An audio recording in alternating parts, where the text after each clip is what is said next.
Enquanto isso, a gente vai falando sobre o preço da cesta básica nas capitais brasileiras. O estudo feito, mensalmente pelo DIEESE apontou que agora, no último levantamento, levando em consideração o mês de fevereiro, algumas capitais, como o caso de Florianópolis, tiveram redução no preço da cesta básica. Aqui na capital, nós estamos falando de uma redução bem pequena, né, e até pouco perceptível quando a gente fala em valores. Foi uma redução de menos 0,13%. Mesmo com essa pequena redução, Florianópolis segue entre as capitais com maior custo da cesta básica mensal. Terceira posição, estamos falando, né? Terceira capital, com o custo de cesta básica, ficando atrás de São Paulo, com o custo médio de R$ 860 a cesta básica, depois Rio de Janeiro, 814. Florianópolis vem na sequência com R$ 807,71. Que levou em consideração essa alta, esse valor, né, vários itens aqui. E é para a gente ter um levantamento maior, para a gente trazer isso contextualizado, nós convidamos o economista, o Guilherme Alano, para participar com a gente aqui do hashtag e falar do quanto isso acaba impactando na vida do catarinense, do morador da capital, até porque a cesta básica não é o único gasto que compõe o orçamento mensal das famílias, né? Nós estamos falando da alimentação. Tem mais todo o custo de morar, custo de vestir, de deslocamento, transporte. Guilherme, bom dia para você. Seja bem-vindo conosco aqui no hashtag CBN Floripa. Tudo bem? Bom dia, Eveline. Bom dia, ouvintes. Tudo bem? Obrigado pelo convite. Prazer estar aqui novamente. A gente que agradece. Eu gostaria, primeiramente, Guilherme, que você trouxesse para a gente o que representa essa pequena redução, né? Porque é uma oscilação pequena aqui na redução, mas mesmo assim Florianópolis seguindo entre o topo indesejado das capitais com maior custo da cesta básica. É verdade, mas isso não é exclusivamente desse mês. Se tu olhar os dados históricos, Florianópolis sempre fica ali nas cabeças, pelo menos nas 5 primeiras posições a gente está recorrentemente dentro desse índice. Sobre a pequena queda, ligeira queda visualizada no último levantamento, a gente entende que é muito ruído, é muito mais interessante a gente olhar o ciclo um pouco mais longo, talvez de 12 meses, do que olhar especificamente de um mês para o outro, né? Tenho certeza que se tu chegar e fizer uma entrevista aí com o pessoal no supermercado falando, vi-se a queda aí desse último mês, eu acho que nenhuma pessoa dos entrevistados fala, realmente diminuiu um pouquinho o preço dos alimentos aí de o mês passado para o mês atual. Provavelmente ele vai falar o oposto, né? Olha, o que eu tenho visto é uma elevação muito significativa dos preços. E aí, entrando um pouquinho nessa seara, é interessante colocar o seguinte, né? Hoje, da inflação, o índice de inflação no Brasil é o IPCA, o índice de preço ao consumidor amplo, que a gente sabe que está rodando em patamares bastante elevados. E a parte de alimentos e bebidas, ele é o principal grupo da composição do índice de inflação, do IPCA, representa aí algo como 22%. E se a gente olhar os últimos 12 meses, ele é o grupo que mais contribuiu para a inflação. Então, a inflação do IPCA, a gente está vendo aí rodando 4,5%, 5%, mas de alimentos e bebidas está rodando aí mais próximo dos 7,5%, 8%. Então, alimentos é um item que a gente viu subir muito significativamente aí nos últimos 12 meses, apesar dessa última informação do DIEESE da contração do preço aqui em Florianópolis. Então, a gente entende que é um pouco mais de ruído, mas que a tendência é de elevação bem significativa dos preços, é isso que todo mundo vem sentindo. E a gente consegue fazer uma perspectiva, Guilherme, você falava um olhar a longo prazo, né? Essa cauda mais longa do contexto geral. A gente consegue olhar para 2025 e ter algum cenário em relação à inflação ou a custo básico de morar, de alimentos, de combustível? Bom ponto.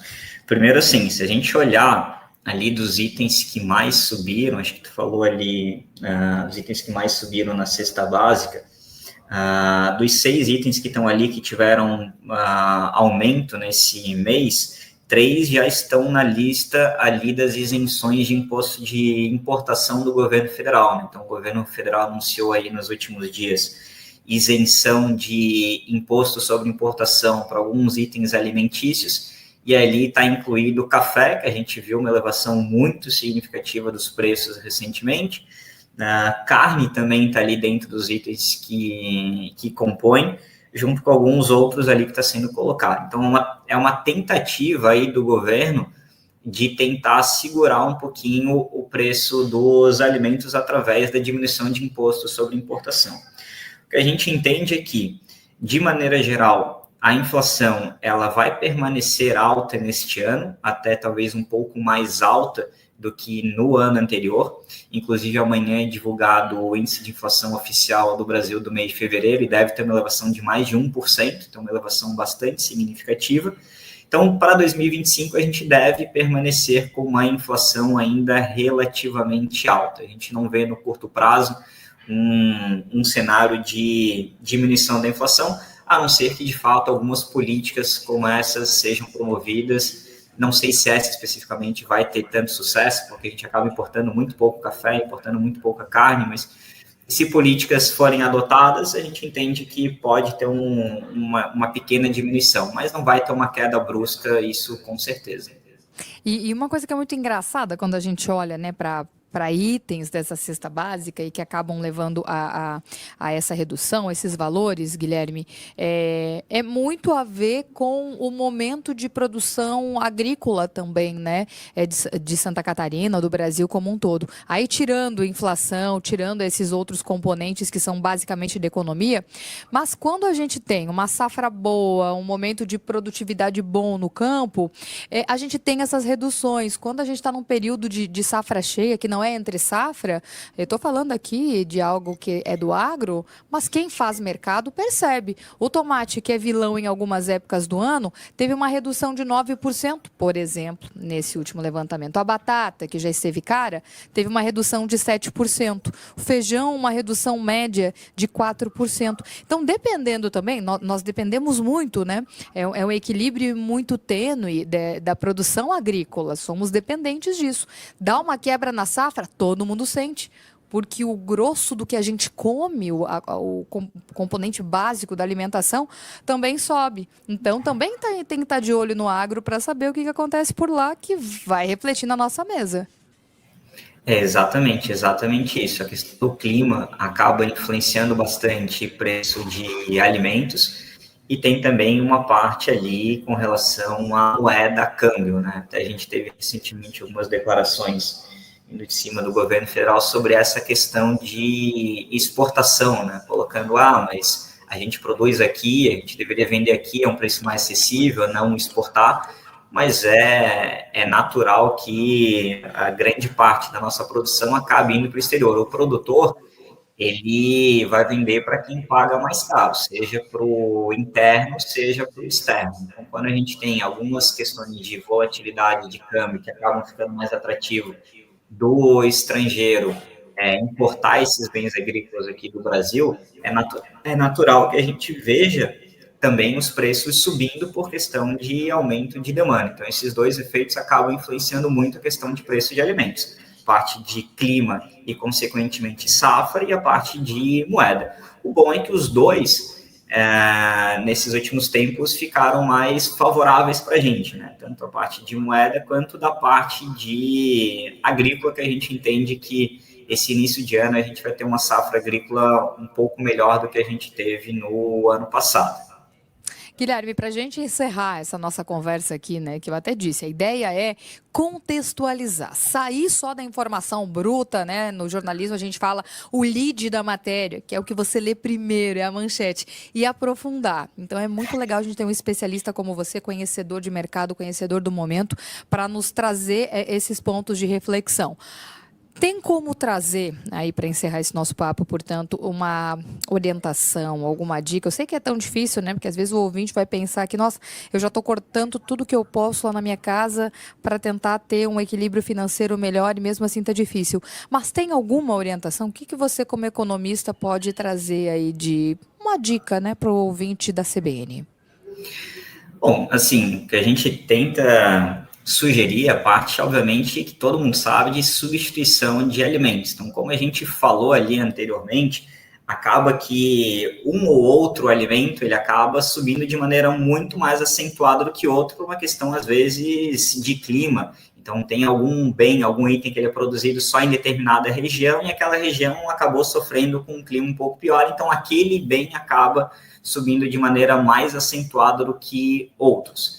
Então, a gente entende que a dona de casa ou a pessoa que vai fazer compras, ela sabe dessa informação e acaba fazendo esse processo de substituição de bens que acabaram subindo para outros bens que acabam formando também uma composição equilibrada, mas que não tiveram uma elevação tão substancial. E a gente visualiza isso até pelos dados divulgados ali pelo Diese, essa diferença discrepante, assim, de bens, itens que subiram 30% e outros que caíram 20% no decorrer do mês. Então, fazer essa substituição, talvez a gente amenize um pouquinho esse impacto da subida generalizada de preços, mas acaba não tendo mais outras grandes alternativas. O item de alimentação, ele acaba sendo, obviamente, extremamente essencial e, infelizmente, ele acaba impactando mais ainda famílias de renda um pouco mais baixa do que famílias de renda um pouco mais elevada. Então, famílias de renda mais elevada talvez não representa aí 22% do orçamento o item alimentação. Então, essas famílias de renda um pouco mais baixa, a gente entende que acabam sofrendo um pouquinho mais do que as famílias de renda mais elevada. É que, infelizmente, precisam muitas vezes escolher qual é a conta no mês que vai ser paga, porque todas não têm como, e a prioridade da família tem que ser comer, né? Exatamente. Guilherme, é bom conversar com você, como eu disse, né, para a gente aprofundar, para entender e também para que o ouvinte aqui, cada um crie, né, a sua linha de raciocínio, seus pontos aí de análise sobre a notícia que está sendo trazida. Guilherme Alano é economista e nos ajudou a entender um pouquinho melhor esse assunto hoje aqui na CBN. Até a próxima oportunidade. Boa terça-feira, Guilherme. Até a próxima. Boa terça-feira. Um abraço. 11h49. Mais uma